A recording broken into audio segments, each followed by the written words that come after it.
Hello fight fans, welcome back to my channel. I'm of course Jess, the MMA Girl, and you're on the MMA Girl channel, and we're going to talk all things MMA of course.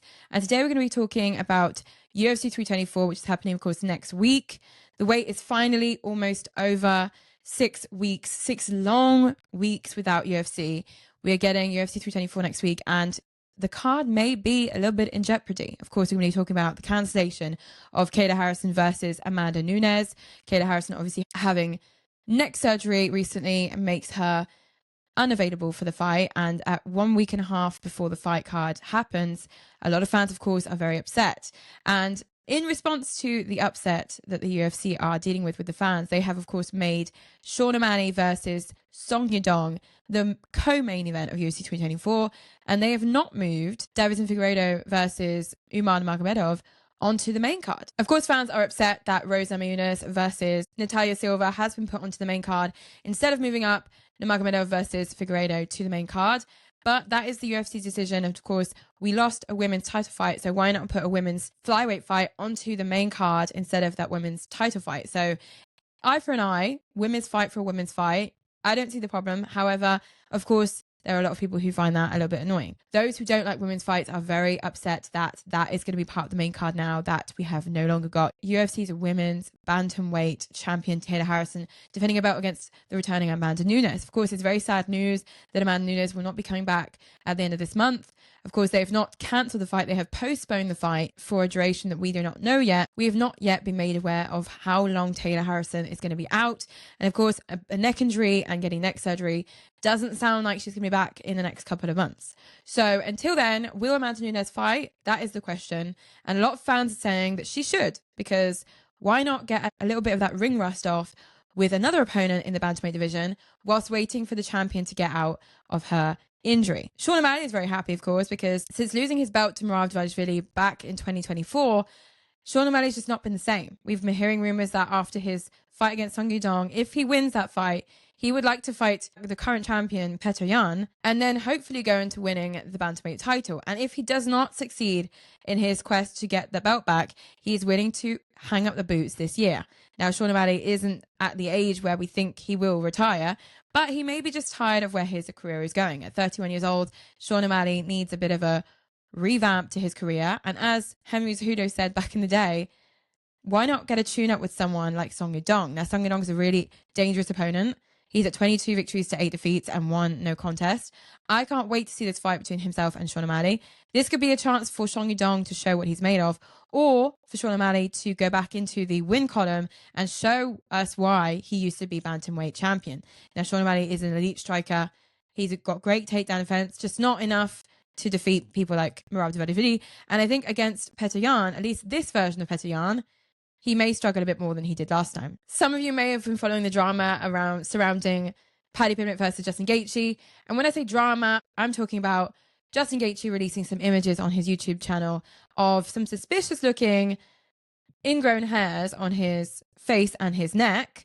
And of course, the MMA community picked up on that straight away. Screenshots were thrown across the internet, and of course people thought he had the staph infection. That anyone that knows about staph infection knows that that would be a really bad thing to get just before fighting Paddy Pimblett of all people, just before fighting anyone for that matter. But then of course Justin Gaethje cleared up the rumors very quickly on his Twitter, saying they're just big ingrown hairs and I had a little cut on my lip, so there's no drama, just ingrown hairs. Please do not speculate about staph infection. Now of course it did look quite crazy. However, if Justin Gaethje believes that, even if it is staph infection, if Justin Gaethje believes that he can work through that and fight through staph infection, then why not? Of course, this is his last run. As Trevor Whitman, his coach, has said, this is our last run to the title. And getting past Paddy Pimblett for the interim belt is the first step to being undisputed champion. For the first time in his career, he has already been, of course, interim champ. But to see undisputed gold around Justin Gaethje's waist just before he retires at 37 years old, is just, for me, that would be crazy. As a fan, as any of us can say, as fans, having watched Justin Gaethje throughout his whole entire career, he is the highlight. His fights are always 5-star fights. And there's no reason why he's one of the fighters who had the most bonuses in his UFC career. Now, of course, Paddy Pimblett, on the other hand, has been saying that he's a big fan of Justin Gaethje, and he is still a big fan of Justin Gaethje since he, of course, got into the UFC and even beforehand. And I really don't like hearing when fighters say their opponent is, I'm a big fan of my opponent, because that's when this is the kind of passing of the torch situation. Paddy Pimblett being the younger of the two of them. He's not in his 20s though. He's 31 years old, but he is, of course, in the prime of his career.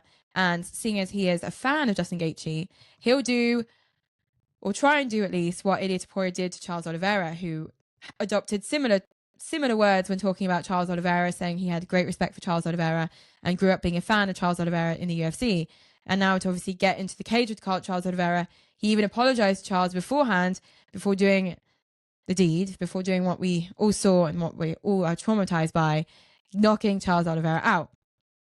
So if you follow Ilia Topuria's blueprint, then of course Paddy Pimblett may follow the same path. But that will be something we'll talk about next week in our predictions video for UFC 324. But until then, that was the news surrounding Paddy Pimblett versus Justin Gaethje. No drama. The fight is still on. UFC 324 has still got their main event. And of course, all of the fans who were upset that Kayla Harrison versus Amanda Nunes wasn't the main event of this card, seeing as Paramount did not want that to be the main event, well, now they can at least think to themselves, I'm lucky that it wasn't the main event, because imagine if they put Amanda Nunes versus Kayla Harrison as the main event and didn't back it up with Paddy Pimblett versus Gaethje. That means that we would have got no 5-star main events at all, and they would have had to scramble a week and a half before the fight card to find a replacement. So luckily enough, the main event was secured, and it's now almost a week until UFC 324 is happening, and there's no major issues on this card apart from that one. It is, of course, a very sad thing to lose that fight at 1 week and a half before the UFC 324 card happens, but at least we've still got our main event. We've still got a great card. We've still got Waldo Costa versus Derek Lewis. We've still got Sean O'Malley moving up to the co-main event against Song Yudong. We've also got some very exciting fights on the prelim card, as well as Arnold Allen versus Gene Silva opening up the main card. On the undercard, of course, we've got Umar Nurmagomedov on the featured bout. I was going to say ESPN featured prelim, but it's the featured bout. And of course, Deiveson Figueiredo is going to be taking him on for a title eliminator fight between himself and Umar. On this card, we also have the returning Atiba Gauthier, the beast Atiba Gauthier, as they say, the middleweight Francis Ngannou, who will be taking on Andrei Puliev. I'm very scared for Andrei. I'm not going to lie. I'm very scared for what he's going to be doing in the cage with Atiba Gauthier. Atiba Gauthier, he just puts his hands on you and you fall to the ground. So good luck to him. I cannot wait to see Atiba Gauthier back in the octagon. Modestas Bukauskas, the man who retired Paul Craig, is back, and he'll be taking on Nikita Krylov. So a great fight on the undercard as well. And kicking off the undercard, we have Alex Perez versus Charles Johnson, who is coming back to excite us on the prelim card. We have, of course, an early prelims card as well with 4 5-star fights. Michael Johnson closing out the early prelims card against Alexander Hernandez. Some very exciting fighters on this card. So very exciting. And we've got Josh Hockett, of course, the undefeated heavyweight who came in through Dana White's Contender Series, who'll be taking on Denzel Freeman, who is at 7-1. Hockett being at 7-0. So very exciting fight. Can't wait to see this heavyweight get it on in the octagon at UFC 324. There's a lot to be excited about. So I don't think Kayla Harrison versus Amanda Nunes will take away from the excitement of this card. A lot of people saying, of course, we would be excited because we've not had UFC for 6 weeks. So, of course, any kind of card would excite us at this point. But it is on its own a very exciting card happening in Vegas in the T-Mobile Arena. And 1 week after that, we are getting Diego Lopez versus the champion of the featherweight division, Alexander Volkanovski, the great Alexander Volkanovski. And of course, we're getting those cards back to back. So how could we complain about getting 6 weeks off then to have 2 major numbered cards back to back? And I've been looking at some of the future Apex cards. Apex, of course, is going to be changing names. You're going to be keeping the Apex. It's going to be called the Meta Apex. It's going to be the Meta Apex because the UFC have signed a deal with Meta to own the rights to the Apex name. Now, a lot of the fight cards in the Meta Apex coming forward in 2026, they're looking very spicy. They're looking very good. And I think that the UFC is stepping up on the Apex cards. Even if they're happening in the Apex, they're stepping it up. So the quality of the Apex cards from now onwards at Paramount are going to be 5 times better. So let's get into the organization of Paramount Plus's first pay-per-view with the UFC, of course. I say pay-per-view, but it's obviously on Paramount Plus, so I don't believe you're going to be paying more. There are some rumors, of course, that, not rumors, but confirmed rumors that UFC's arrival onto Paramount Plus is going to be raising Paramount Plus prices, but I think it's still less expensive than ESPN Plus. So if fans are complaining, just think about the fact that yes, the UFC have signed a $7 billion deal, so Paramount Plus are getting their money's worth, and it's still a good deal for you US fans. Now, on the commentary side of things, so cage side, we have, as usual, Jon Anik coming back as the main anchor to the commentary team on UFC 334's commentary cage side team. And we're getting the dream team, of course. I personally adore when we have these three on the commentating team. We have Jon Anik, Joe Rogan, and Daniel Cormier. Now, for me, they're the best kind of commentators that we can have, Joe Rogan and Daniel Cormier, and the lead play-by-play commentator, Jon Anik. You cannot have a UFC numbered card without Jon Anik. And for me, Daniel Cormier is basically a must-have on any UFC card. Joe Rogan, of course, coming in whenever the cards are in the US. And as I've seen for most cards in the coming months, there are a lot of cards in the US. So we're going to be seeing a lot more of Joe Rogan this year, I think. And we have another desk analyst team. So that'll be the Paramount Plus desk analyst team, similar to what the UFC have done with ESPN Plus. We had, of course, some people coming in, like, for example, Dean Thomas, Anthony Smith. People like that, of course, were on the desk analyst team for ESPN Plus. Now Paramount Plus are doing their own thing with their own desk and analyst team, and they've got Kate Scott as the host and desk lead. And if you guys don't know who Kate Scott is, and you don't watch any kind of football or soccer in the US, she is the main host of CBS's soccer TV show. And I love seeing Kate Scott. I think she's a crazy, amazing commentator and crazy, amazing host. And she's a great choice by Paramount Plus. She has been on some of the cards we've seen in boxing. If you guys watch Canelo versus Crawford, you would have seen Kate Scott on Netflix. And Kate Scott is a great choice for the UFC broadcast desk and analysis team. And it's her UFC debut. Joining her will be Michael Bisping as an analyst, Dominic Cruz, and Chris Weidman. Chris Weidman, of course, having a permanent position in UFC's broadcasting desk analysis team. Dominic Cruz coming back with a permanent position as well. Michael Bisping changing it up and not being cage side, but being obviously on the desk analysis team. But I'm sure we'll see Michael Bisping cage side for a few of the fights that are not featuring Joe Rogan or Jon Anik, Daniel Cormier. On the additional on-air contributors, we have, of course, returning Megan O'Leary and Dean Thomas, of course, coming in whenever need be. And we have, of course, the returning Bruce Buffer, who without Bruce Buffer, the UFC would not be the same. So that is the changes that have been made to Paramount Plus and to UFC with Paramount Plus. And I cannot wait to see this all come together on the first card next weekend. Who is excited for this card? I would like to know what you guys think of the little tweaks and changes the UFC has made with Paramount Plus. What do you think of the Apex being called the Meta Apex? And what do you think about the rejudging of the broadcasting team for UFC 324 and onwards? Let me know in the comments down below. Let's move on to UFC 325. There isn't much news to read about this fight card yet. Apart from some breaking news, we heard that Jimmy Crute versus Dustin Jacoby is cancelled from the UFC 325 card. Of course, Jimmy Crute being the Australian add-on to this card. And I'm very sad to say that Jimmy Crute will no longer be able to compete on this fight card. Crute announced on his Instagram page that he has suffered a brutal injury and will not be able to compete at UFC 325. I'm very sad because Jimmy Crute is always a great addition to any fight card, and especially when he's in his home country. And I would have loved to see him get another sub victory over his next opponent at light heavyweight. So the rest of the card is intact. Fiziev versus Rufi, Dan Hooker versus BSD, Tai Tuivasa versus Talison Texera. All those fights are still intact for now. And we have, of course, the main event, as I said earlier, Alexander Volkanovski versus Diego Lopez. Now, Dana White has recently come out in an interview talking about fight fans who are not happy with Diego Lopez getting another title shot over people like Leon Murphy or Movsar Evloev. Now, the rumors are true.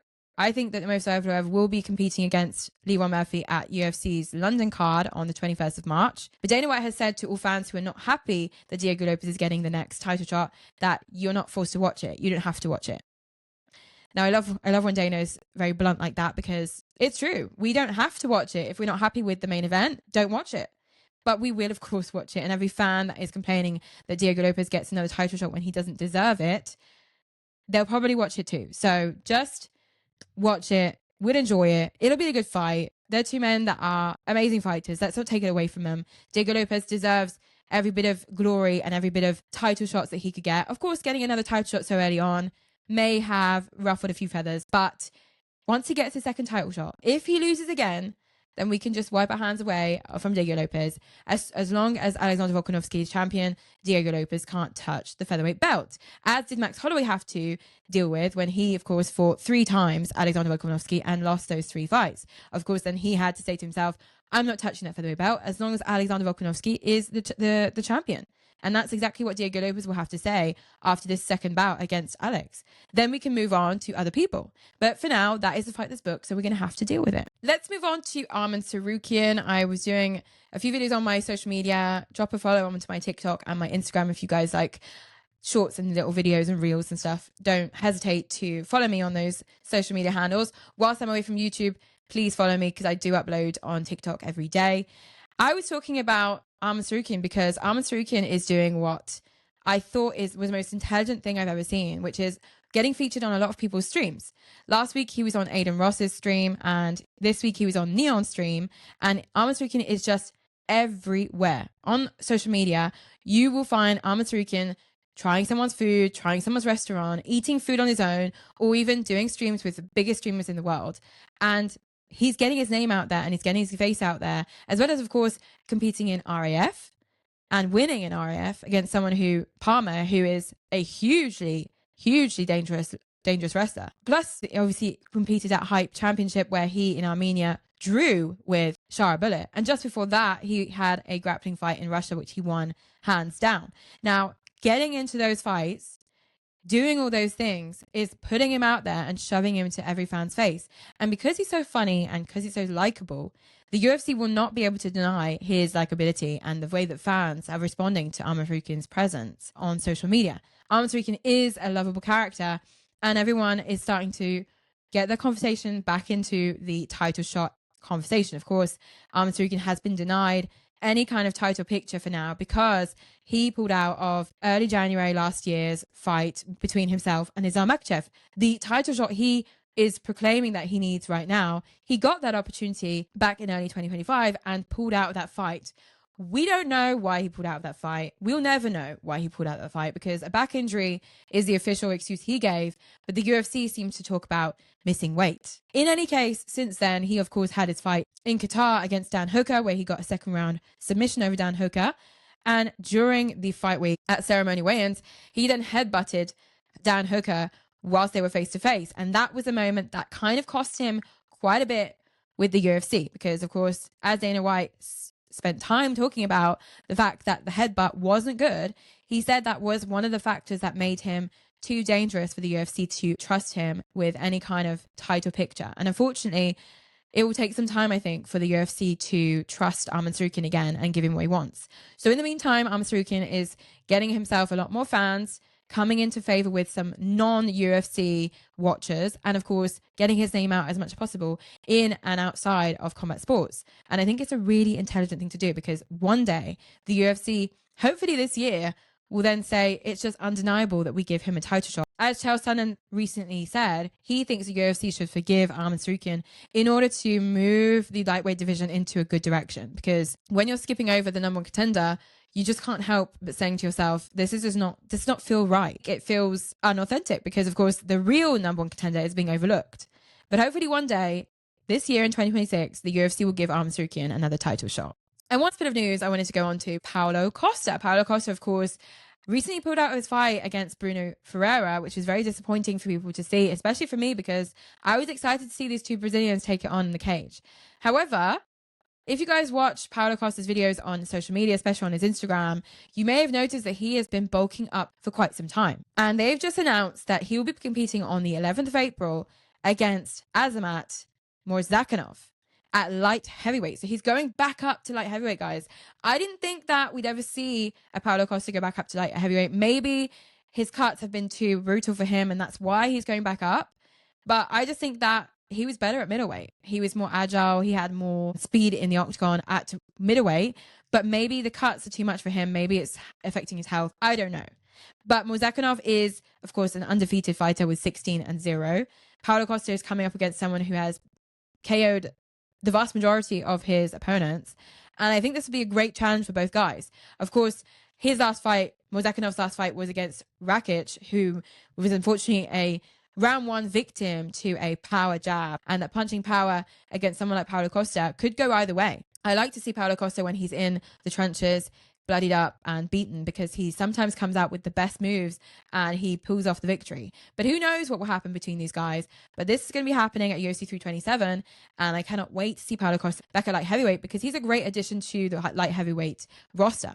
And if he happens to beat Murzakanov, he could get back into that top 10 at light heavyweight very easily, and maybe one day compete against Alex Pereira or any of those guys at light heavyweight. That will be some really interesting matchups. Imagine Paulo Costa versus Khalil Roundtree, or Paulo Costa versus Yuri Prochazka. That would be just so insanely interesting to see. But I think this is a nice rejudge for his career, and maybe this is what Paulo Costa needs to become a more active, consistent UFC fighter. Let me know what you think of Paulo Costa's move to light heavyweight in the comments down below. And last bit of news that I wanted to go over before ending this episode, of course, is the White House card. We are no closer to finding out what fights are going to be on this card, because, of course, there are so many rumors, so many things swirling around, so many fighters obviously wanting to fight on the UFC's White House card. So I think the UFC have a ton of choices, a bunch of choices for their early prelims, and main card. Of course, we know that Dana White would love to feature Conor McGregor on that card. Conor McGregor is officially in camp, so we don't know who his opponent will be, but we know that Conor McGregor is going to give his all to be on that card. Now Dana White is coming out saying that he would entertain a fight between Alex Pereira and Jon Jones, but at light heavyweight, so at 205, because the original plan or original proposition was that Jon Jones stay at heavyweight and that Alex Pereira move up. And I don't think Dana White is very happy with Jon Jones right now, so I don't think he's warming up to the idea of putting on Jon Jones on that card at all. But he said if Jon Jones is trustworthy this time, he may entertain the idea of putting him onto that card against Alex Pereira and giving Alex Pereira and Jon Jones what they've always wanted. In other news on the White House card, of course, I was speaking about Conor McGregor. He is, of course, going to be competing on that card as far as we're aware. And, of course, Mr. Michael Chandler wanted that fight so badly, and he has done for years now. But unfortunately, Dana White has confirmed that the fight on the White House card will not be Conor McGregor versus Michael Chandler. And I think that's for obvious reasons. He did, of course, get a W at RAF recently, which is his first W in a long time. But in the UFC, he is on a losing streak, and unfortunately losing to people that he shouldn't be losing to. If he wants to stay on the top and see you at the top, then he's got to win his fights at the UFC. And you cannot be spoon-fed Conor McGregor on a silver platter, on a silver spoon, if you're not winning your fights and you're not hyped enough. So I think even Conor McGregor may agree that even though what they should have done was a fight for the Ultimate Fighter between himself and Chandler, unfortunately, it's just not what's currently valuable for the UFC, Michael Chandler versus Conor. We need a real opponent for Conor McGregor. Are they going to bring back Jorge Masvidal? That's some of the rumors we're hearing. Or are they going to put Conor McGregor up against someone who is, like Ilia Topuria, for example, extremely hyped? That would be the best option for the UFC. But I don't know what the UFC is planning to do with Conor McGregor, and I don't know what weight class Conor McGregor is going to be fighting at. Is he going to be at welterweight? Is he going to be at lightweight? I don't think he'll be at featherweight though, but it could be lightweight, it could be welterweight. I think the most important thing is that if he is healthy and ready to fight, he should just come in and do his thing against someone that is worthy of Conor McGregor, because whether you like him or not, Conor McGregor is, of course, Conor McGregor. And he needs, of course, a worthy opponent to be facing him at the White House, of all places. Let me know in the comments down below, who would you like to see on the UFC's White House card? What matchups would be interesting for you? Are there fighters on the UFC's roster that have to be on the White House card? Let me know in the comments down below. Of course, we have people throwing their names out there like Michael Chandler, Bo Nickel, anybody like that. Colby Covington has even shown some interest in fighting at the UFC's White House card. Jorge Masvidal as well. Some people who want to come back out of the retirement zone to compete one more time at the White House card. It's a huge deal. So who would you like to see on that card? And do you think that they'll really pull off 8 or 9 title fights on the same fight card? I don't personally believe that's possible, being as not all the champions will be available at the same time. But it would be nice to see quite a bit of gold on that card still. If we have 4 or 5 title fights, we'll just be so happy as fans to see 4 or 5 title fights on that card. Whether or not all of the belts will be on the line, I don't think many of the fans really care. And I think most of us know that's just not possible. But I'd love to see more than 2 title fights on one card. That would just be insane. If you had a dream fight to put on this card, let me know what you would choose. And I'm going to throw mine out there. I think that Jorge Masvidal should come back. And I would love to see Jorge Masvidal take on Conor McGregor, because those two personalities in one cage will just be explosive. And I think that's the rumored fight that I myself personally, I would love to see. Let me know in the comments down below what you guys think.